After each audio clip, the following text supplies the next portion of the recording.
My sister trashed my vacation home and my parents said, "She's just young. You can afford it." So I told them I'd handle it. Their faces went pale when they received the bill and my new family gathering policy. The stench hit me before I even turned the key. A sour, sickly sweet miasma of stale beer, cigarette smoke, and something vaguely like vomit. My hand froze on the doorknob of my weekend sanctuary. This was not the crisp pine-scented air I'd been dreaming of all week. My name is Liam, and I'm what most people would call successful. Early 30s, good career, and I'd poured a significant chunk of my savings into this small cabin by the lake. It wasn't fancy, but it was mine. Every mismatched piece of furniture, every quirky painting, every carefully chosen throw pillow represented sacrifices I'd made. It was where I came to escape the demands of city life and, if I'm being honest, sometimes my own family. I pushed the door open, my heart thumping frantically. The scene that greeted me was like a sorority house horror show. My beautiful living room was decimated. Sofa cushions ripped open, their stuffing pulled out like entrails. A dark stain, wine, I hoped, had soaked into the pine floorboards I'd painstakingly sanded and sealed myself. Empty beer cans and cups littered every surface, many overflowing with cigarette butts. My antique coffee table, a lovingly restored flea market find, had a deep crack across its surface as if someone had danced on it. "No," I whispered, the sound swallowed by the oppressive silence. "No. No. No." The kitchen was worse. The fridge door hung open, its contents spilled onto the floor in a congealing mess. Someone had drawn crude images on the cupboard doors with permanent marker. My carefully curated collection of artisanal mugs, gifts from friends, souvenirs from travels, all smashed. Even the chipped one I'd kept because it reminded me of my grandmother. Tears pricked my eyes, hot and angry. This wasn't just mess. This was malicious. This was violation. The bathroom mirror was cracked. My bedroom had been invaded, sheets gone, mattress stained, cologne bottles emptied. A small antique jewelry box, usually tucked away in a drawer, lay open and empty on the floor. It hadn't held much monetary value, but the pieces inside were sentimental. Who would do this? And how did they get in? I always locked up tight. Then I remembered the spare key I'd reluctantly given my parents for emergencies. An emergency like Bridget, my younger sister, needing a place to crash with her deadbeat friends, apparently? Cold dread quickly followed by white-hot rage washed over me. I checked the security camera I'd installed after a break-in scare last year. The footage was grainy but clear enough, Bridget, grinning, fumbling with the key, then ushering in about 10 other people. I watched with churning stomach as they dragged my furniture around, blasted music, and swung from the exposed beam I loved so much. Then I saw Bridget, clearly drunk, pick up one of my framed art prints, a limited edition I'd saved months to buy, and hurl it like a frisbee across the room where it shattered against the wall. She and her friends roared with laughter. In the last bits of footage from the next morning, as they finally left, Bridget paused by the door, looked directly at the camera, smirked, then scribbled something on a piece of paper and stuck it to the fridge. I found the crumpled napkin with her unmistakable messy handwriting. "Chill out." Chill out? My sanctuary systematically destroyed, and her message was chill out? I pulled out my phone and called Bridget. She picked up on the third ring, her voice lazy and thick with sleep despite it being early afternoon. "Bridget, you need to get over to the nest now," I said, my voice dangerously low. "Liam, what's up? I'm kinda wrecked." "Epic night," she actually chuckled. "I'm sure it was," I replied, sarcasm dripping. "I'm at the cabin. I've seen your epic night all over my floor, walls, and furniture." A pause, then a sigh, not of remorse, but annoyance. "Oh, that. We got a bit carried away. It's no biggie. We'll tidy up next time we're up there." "Next time? There won't be a next time. You deliberately trashed my home, my things I worked for." "Geez, chill out. It's just stuff," she said, repeating her note. "Stuff can be replaced. You're loaded anyway. What's the big deal?" "The big deal, Bridget, is that you're an entitled, destructive brat who has finally crossed a line. You have 5 minutes to call me back and tell me you're on your way here, or I'm calling the police." That was mostly a bluff, but she didn't need to know that.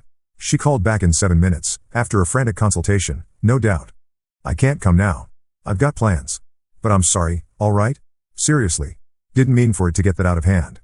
Her apology sounded about as sincere as a politician's promise. "Save it. I'm calling Mom and Dad." I immediately dialed my father, Nathan. He answered with his usual breezy tone. "Liam dear, how's your weekend?" "Not great, Dad. I'm at the nest, or what's left of it. Bridget had a party here. The place is destroyed, furniture broken, walls defaced, my things smashed." Brief silence followed as he processed this information. Then, "Oh, Bridget," he sighed with familiar exasperated fondness that always set my teeth on edge.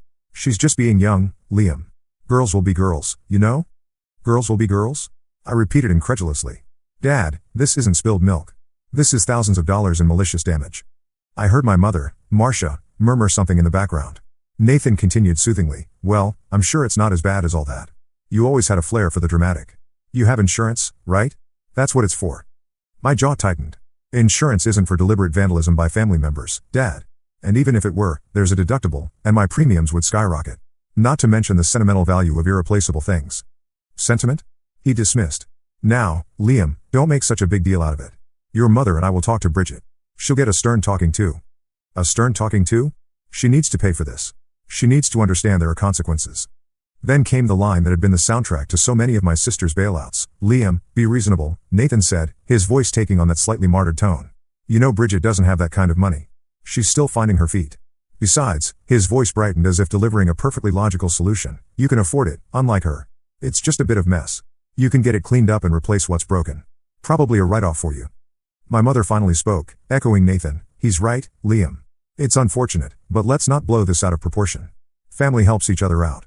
Family helps each other out. They meant I help Bridget out, while they helped themselves to my patience, resources, and goodwill. A cold clarity settled over me as I looked at the chill-out note still mocking me from the fridge. My anger began to cool, condensing into something solid and unbendable. Okay, I said, my voice surprisingly calm.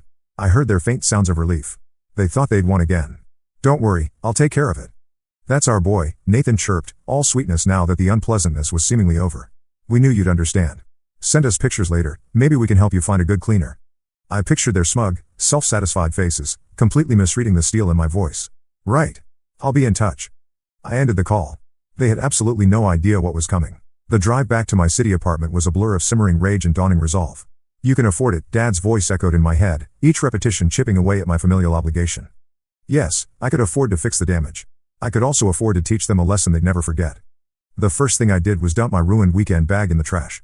Then I grabbed my camera and drove straight back to the nest. For the next 3 hours, I photographed everything, every stain, scratch, and broken shard, with close-ups of the gouges in the coffee table, marker on cupboards, and the torn sofa. I filmed panning videos, narrating what each item was, its approximate value, and the nature of the destruction. Back in my apartment, I spread printouts of the security footage stills across my table. Bridget mid-throw, Bridget smirking at the camera, her friends participating in the vandalism. The next morning, I called Andrew, my rock, the kind of friend who tells you when you have spinach in your teeth and when you're being a doormat. I laid out the whole situation, the discovery, Bridget's pathetic excuses, my parents' infuriating dismissal.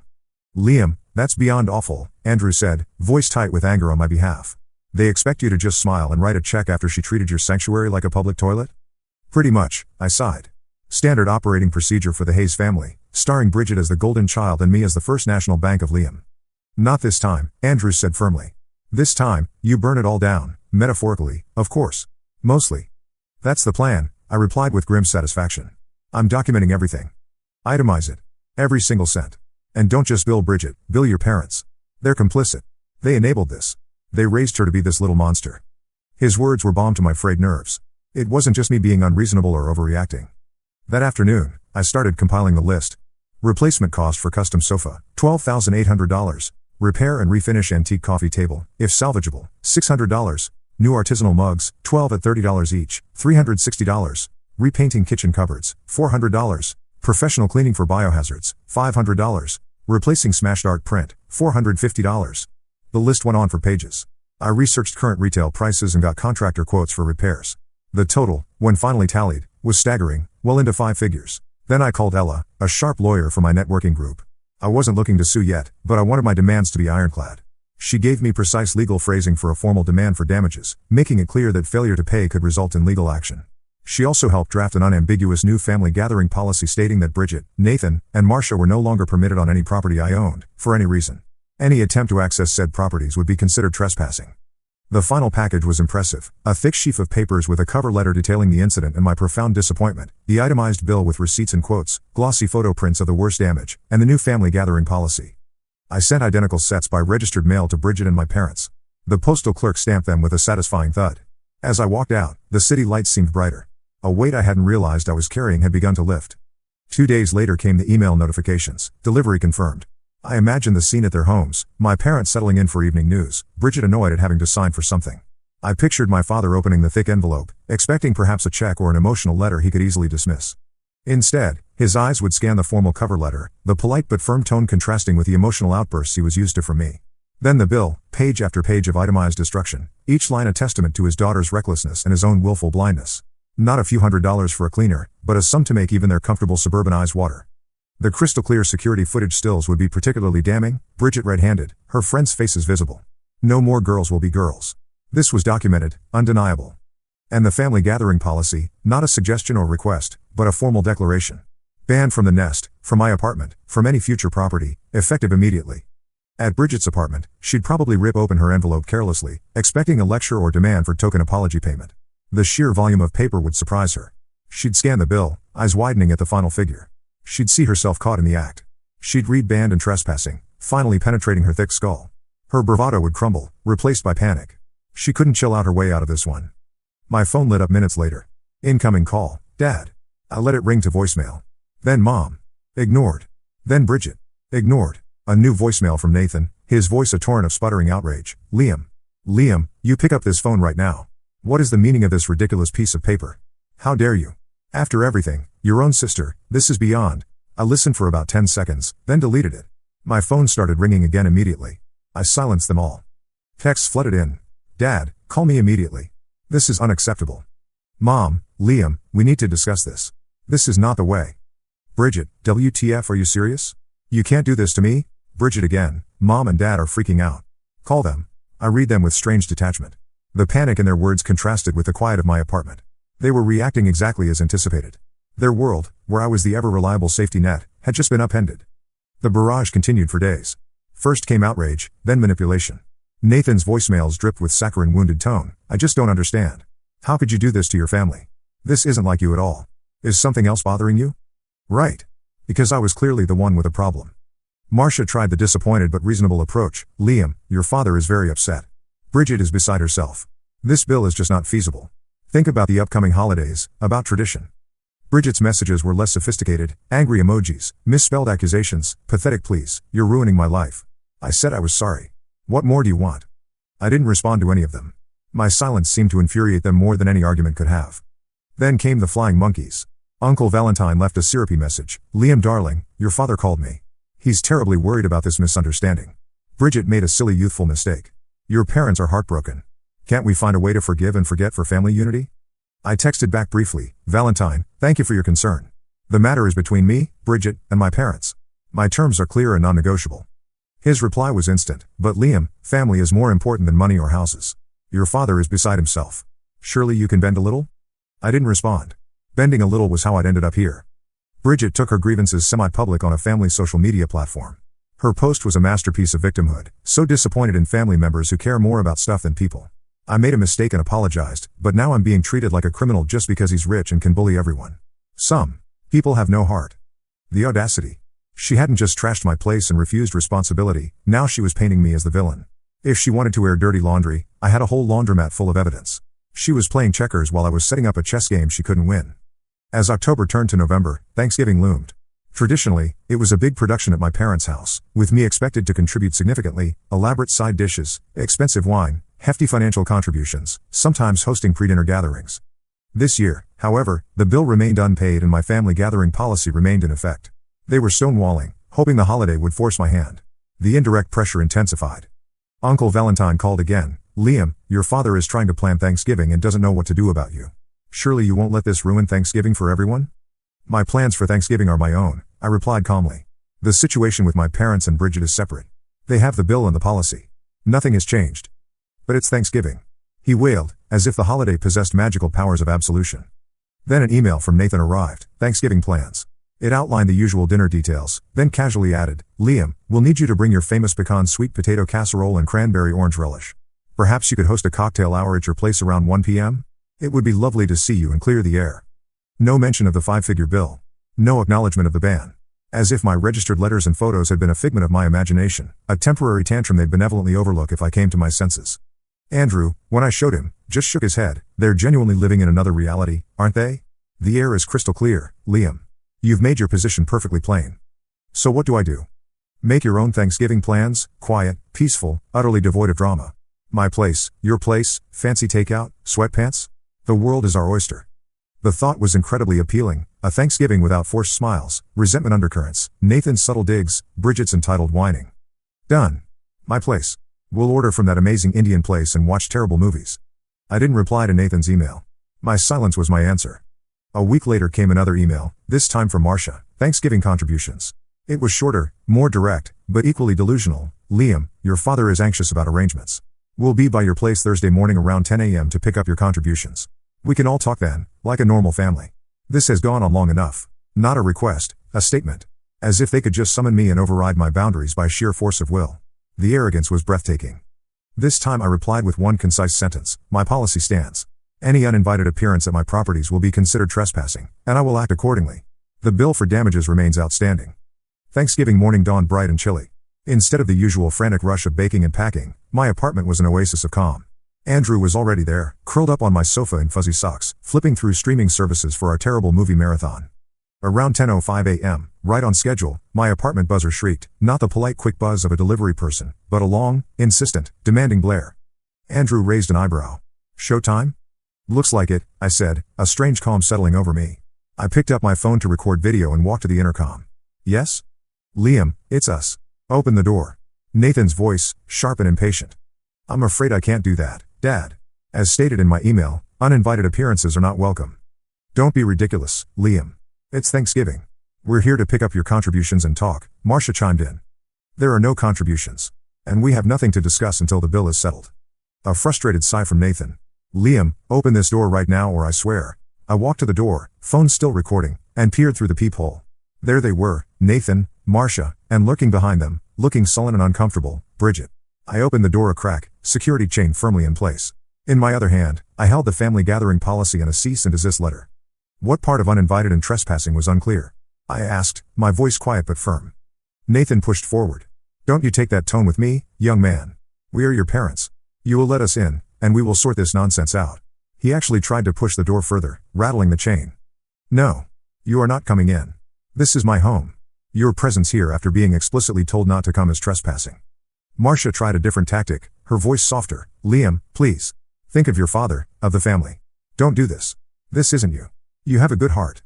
My good heart has been taken advantage of for years, Mom. And my good heart is telling me to protect my peace. The terms are clear, pay the bill. Respect my boundaries. Then maybe we can talk. Bridget, who'd been scowling silently, finally muttered, you're a real jerk, you know that. And you're a destructive entitled brat who still hasn't paid for thousands in damage, I retorted coolly, my eyes locking onto hers. She actually flinched. Nathan escalated, his voice rising to a shout that carried down the hallway, we know you don't really mean this. You always come through for family. You wouldn't dare turn us away on Thanksgiving. Just as he hit his crescendo, the door opposite mine opened a crack. Mr. Henderson, my elderly, observant neighbor who'd been in the building for decades, poked his head out. Oh, Liam dear, he said, his voice clear and carrying, I meant to tell you, I was watering my plants on my balcony that Friday before last and saw Nathan and Marcia here. He nodded toward my parents, dropping young Bridget and a carload of rather rowdy friends off at the end of your lane that goes to your vacation place. Thought it odd they didn't drive all the way up or stop in themselves. Quite a noisy bunch they were. A stunned silence fell.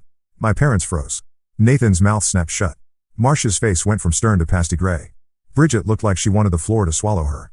Mr. Henderson had just torpedoed their entire narrative. He'd placed them at the scene not just as enablers after the fact, but as facilitators before it. They hadn't just known Bridget had a key, they'd actively delivered her and her hoard to my doorstep. I simply looked at them, expression unyielding. The fight visibly drained out of them. They mumbled incoherent remarks about misunderstandings, but their hearts weren't in it. The public humiliation was too much. Defeated, they began to retreat. As they shuffled toward the elevator, I called out, the bill is still due. Interest accrues daily. And by the way, I've shared copies of the security footage, Bridget's charming social media posts, and this interaction with the rest of the family. Happy Thanksgiving. The elevator doors dinged open. They couldn't get in fast enough. Andrew emerged from my living room, grinning. Well, that was more entertaining than any terrible movie we could have picked. Mr. Henderson for the win. Our Thanksgiving was quiet, peaceful, and filled with delicious Indian food and genuinely terrible B-movies. No passive-aggressive comments, no demands, just easy conversation and genuine friendship. It was the best Thanksgiving I'd had in years. In the following days, the fallout rippled through the extended family. My cousin Kyle called, so Uncle Nathan is telling everyone you threw them out on Thanksgiving and that Mr. Henderson is a confused old man. Funny, because I have a crystal clear video of the entire interaction, including Mr. Henderson's perfectly lucid statement. And the security footage from the nest, Bridget's social media confession, and their dismissive texts. I shared a highlights reel with select people. Oh, Kyle paused. Actually, Aunt Rebecca already forwarded something like that. It's pretty damning, especially Bridget swinging from the rafters. Once less biased relatives saw the actual evidence, the destruction, Bridget's arrogance, my parents' complicity, Nathan's narrative of misunderstood daughter and cruel son crumbled. The bill remained unpaid until my lawyer sent a follow-up letter hinting at small claims court. Then a certified check arrived, not from Bridget, but from Nathan and Marcia, for the full amount. No note, no apology, just the check. I deposited it immediately. The satisfaction was immense, representing accountability at last. Kyle called again before Christmas. Things are tense. Uncle Nathan is a wreck, not because he's sorry, but because everyone knows. Aunt Marcia took out a home equity loan for that bill. They're not hosting Christmas this year. And Bridget? Total pariah. None of her enablers want anything to do with her after seeing what she did. She had a meltdown when no one bailed her out. She's actually working now, stocking shelves part-time. A faint sadness touched me, not for them, but for the family I wished I'd had, the one that existed only in greeting cards. But it was quickly overshadowed by profound peace. The constant anxiety of waiting for the next demand or guilt trip was gone. My apartment felt lighter. The nest, which I was lovingly restoring with their money, felt like my sanctuary again. I didn't spend Christmas with them. Andrew and I started a new tradition: quiet dinner, good wine, volunteering at a shelter Christmas morning. It felt meaningful, real. The calls and texts from them eventually stopped. The silence from their corner was no longer a precursor to a storm, but the calm after it. Nathan tried rallying support, painting himself as victim of an ungrateful son, but the evidence I'd shared had done its work. People knew. My life became truly my own. I realized my ability to afford it wasn't just about money, it was about affording myself peace, respect, and the power to draw and enforce boundaries. Sometimes, the only way to win your peace is to be willing to go to war for it, even when the battlefield is your own front door and the enemy shares your blood. And let me tell you, the taste of that hard-won peace is the sweetest victory of all. If you're dealing with your own Bridgets and Nathans, know this: your peace is worth fighting for. Don't let anyone make you feel guilty for demanding the respect you deserve.